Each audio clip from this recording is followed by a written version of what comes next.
Hello everybody, this is Goji73 here with a figure review.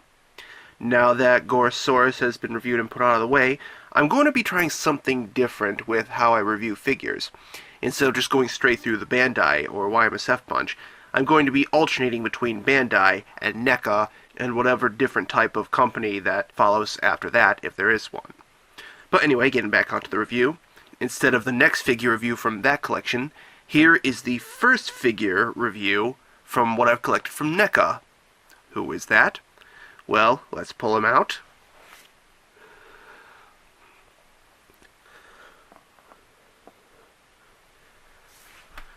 Trespasser from Pacific Rim. Yep, since I've already reviewed a few figures from the Pacific Rim line, like Knifehead and Gypsy Nature, I've been picking up more kaiju from the series, and Trespasser was the third one I bought. So let's get started with the review. Now, first of all, history. He only appeared in one film, obviously, but as far as his history in the film, Trespasser was the first kaiju to appear in Pacific Rim, where it attacked San Francisco and two other cities until it was eventually killed by tanks, jets, and 3 nuclear missiles, I believe, what took it down. And that's just about it. He was the first kaiju to appear in Pacific Rim, and from then on, it was just kaiju after kaiju. So that's just about it. Now, let's get on to detail. Now, unlike Knifehead, the first release Knifehead, this one has a particularly different build. It's a lot bigger, and it has a lot more differences in design, but I'll cover that later on in this review. But just looking at it, much like the rest of Knifehead, much like the rest of the figures related to kaiju by NECA, this one actually looks pretty nicely captured. Detail is very nicely done here. Texturing is very nice. The markings on its body are actually orange. I think he's the only kaiju that has the bioluminescence feature on him. So there is that. Now you notice this little shell design here. Every single kaiju that shares this design in Pacific Rim, which is quite a few of them, like Knifehead, Scunner, and Trespasser here, they all have different ones, and in Trespasser's case, his is sort of very blade-like, which I guess makes sense since he's quote-unquote Axehead in the series. So, he has that. So overall, detail is very nicely captured. Paint job is very nicely done. Another great kaiju done by NECA. Now, you'll notice earlier I mentioned Axehead. The truth is, there is actually more than one variant to this figure. Let me pull off Trespasser to the side so I can show it off if I can find a figure of it. Now here is what Axehead looks like. To my knowledge, I believe that Axehead is supposed to be some sort of prototype design for Trespasser, and as you can see, the difference is that Trespasser has a few different features, like he has spikes on his kneecaps, his body is green, has spots on it, and if you look closely, he has the arms of Scunner, which we'll review eventually, whereas Trespasser has more Knifehead-like arms on his body. So, I believe that this is supposed to be the prototype for what Trespasser was supposed to look like, but instead, they changed it up into what you're looking at right now, because there's a bunch of other kaiju in the series that will look like this, and I'm assuming that Trespasser is supposed to be like the basis for all those kaiju that appear later on in the film. So, there is that. Now, as for superpowers, while most of the kaiju in Pacific Rim are usually tooth and claw, a very small few of them have superpowers as well, and in the video game of Pacific Rim, Trespasser is shown to have a superpower as well, for his fatal assault attack, which is basically like a fatality attack system or something like that. Trespasser can actually launch a humongous fireball from his mouth.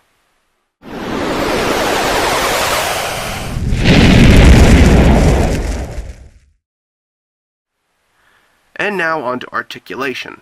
Now, unlike the Knifehead release that I reviewed some years ago, I'm sure, there are a few differences between the two. Trespasser's arms both go up and down, and they rotate, like so you can make it look like he's clapping or slapping or something like that. He has an elbow joint here that goes up and down. He has a wrist joint here, but it's very, not so limited as the other arm. Let me move this up here. His tiny arm has 2 joints, one at the shoulder, one at the wrist, which can rotate as well. I don't believe he has an elbow joint, and I don't want to break it if the event that it is or not. But leg joints, they both move. Kneecap joint right here, and a joint at the leg. So you can have him walking if you want. And also, of course, the mouth opens up and down, and his head has a ball joint, I believe. Oh, and the tail as well, much like Knifehead, it has like a rubber wire inside of it, so you can pose it any way you want. And so overall, that is, I believe that's about 10 joints. There's 2 in the head, 3 in the big arm, 2 in the little arm, and 3 on the legs. So, if I got my math wrong, I apologize, but basically he's very articulate. One little minor nitpick I have with the articulation, though, is that I kind of wish that his arms, his big arms, that is, were a little bit more simple, because whereas in comparison, let me just pull this out right here, the Series 1 Knifehead, I actually like how his arms were more or less on a swivel, on a hinge, I believe, because they're a lot easier, and it looks like he's in a more battle-ready pose. Whereas, in comparison, Trespasser doesn't have that feature. It's just like, he just wants to slap people around. And so, now that Knifehead is out here as well, let's just quickly move on to sizing. As you can see, Trespasser is much bigger than the Series 1 Knifehead. And the reason why is because I believe I might have already stated this in his review, but Knifehead is actually underscaled in comparison to a lot of the other Jaeger and Kaiju, so by technicality, Trespasser is actually supposed to be the more correct sizing of how a Kaiju is supposed to look. So, but this is just to show off how they look together. And since I have a new figure of him, I might as well pull them out just to show them off together. Here is Ultimate Gypsy Danger. Yeah, the other Gypsy Danger I wound up giving to my good friend Deadzilla, so he has it from now on, but because I've been wanting a figure like this for a while, I picked up the Ultimate variation of Gypsy Danger, but I'm going off topic.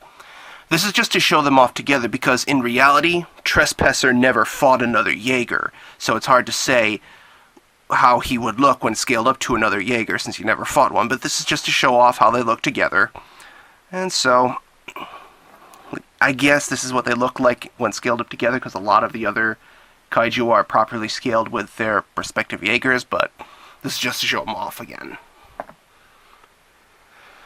And because we tend to mix our other franchise monsters together with them, let's pull out another figure I have on me, the 1974 Godzilla.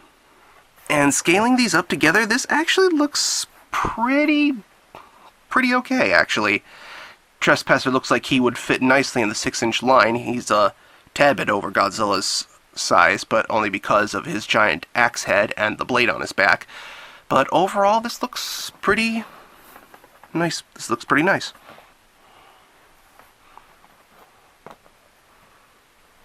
And so that just about does it for this review. History only appears in one movie. Detail is very nicely captured, as per a lot of the other stuff made by NECA. Articulation is nice, save for one minor nitpick, and sizing is, sizing is very nicely done. So overall, I have to give this figure an 8 out of 10. And I give it that score because detail, again, is very nicely captured, which is common for a lot of the NECA figures. The nitpick in the arms kind of irks me a little bit, but apart from that, the articulation on the rest of the figure is really nicely captured. And sizing is very tolerable even when compared to the other Kaiju and Jaeger in Pacific Rim, which is what the series is supposed to be based on. And so that's it. I hope you enjoyed this review.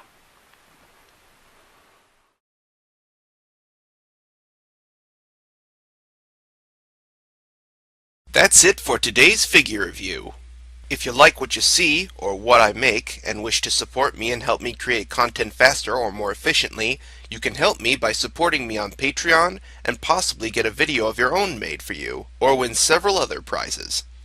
You can also help me by supporting me here on YouTube, as well as Facebook and Twitter for anything else I may make in the future. And so that's it. I'll see you all next time.